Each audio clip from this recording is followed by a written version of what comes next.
Why doesn't Colin Kaepernick have a job yet? I mean, he was the second string quarterback for the 49ers last year. He had a decent season, and he outplayed the guy who was starting over him. Yet, the guy who was starting over him plays for the Cardinals now. So the guy who had a worse season than Colin Kaepernick on the same team has a job, but Colin Kaepernick doesn't have a job. And then the Ravens were looking at him. I thought, hell, I know they'll sign him. And when the Ravens didn't sign him, I was completely confused. I know some of y'all are like, well, they didn't sign Ray Rice. The Ravens stand for, morality. Well, Ray Rice got into a domestic violence situation with his fiance. She forgave him. They're happily married now. They've gone through counseling and everything. It seems to be okay with them. But I understand you can't overlook domestic violence. But the Ravens is also the same organization that signed Dante Stallworth after he killed somebody in a drunk driving accident.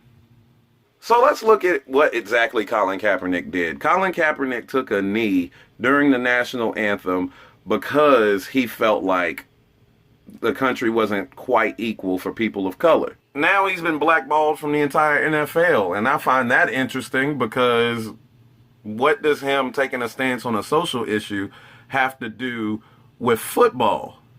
But that's the NFL for you. The NFL always gets on people for conduct off the field or personal things instead of actual things that go on the field. For example, if you are a drug addict and you're addicted to marijuana, you will be kicked out of the league.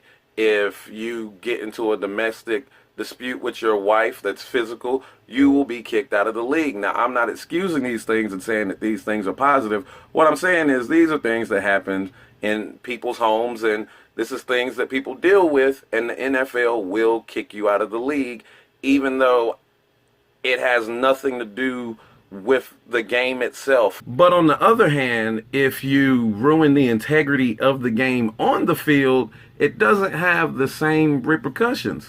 For example, if you record the other team's signals illegally for years and then you're finally caught, you don't get kicked out or even suspended. Or if you sabotage the equipment to get a competitive edge, and in fact, whenever they try to investigate, you destroy your phone and they find messages that labels the guy who was deflating the balls as the deflator, which shows that you actually did know, you don't get kicked out of the league. They don't even take your wins away or your Super Bowls or any of that. You get to keep all of that, and you're heralded as the greatest ever.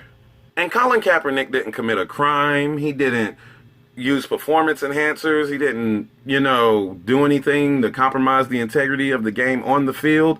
All he did was stand for something, and now he can no longer play football. I'm going to tell you what I think is interesting about all of this.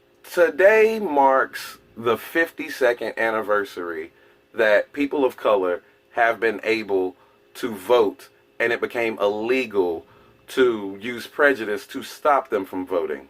The average age of the NFL owner is 70 plus, which means the majority of them were actual adults whenever that law came to be.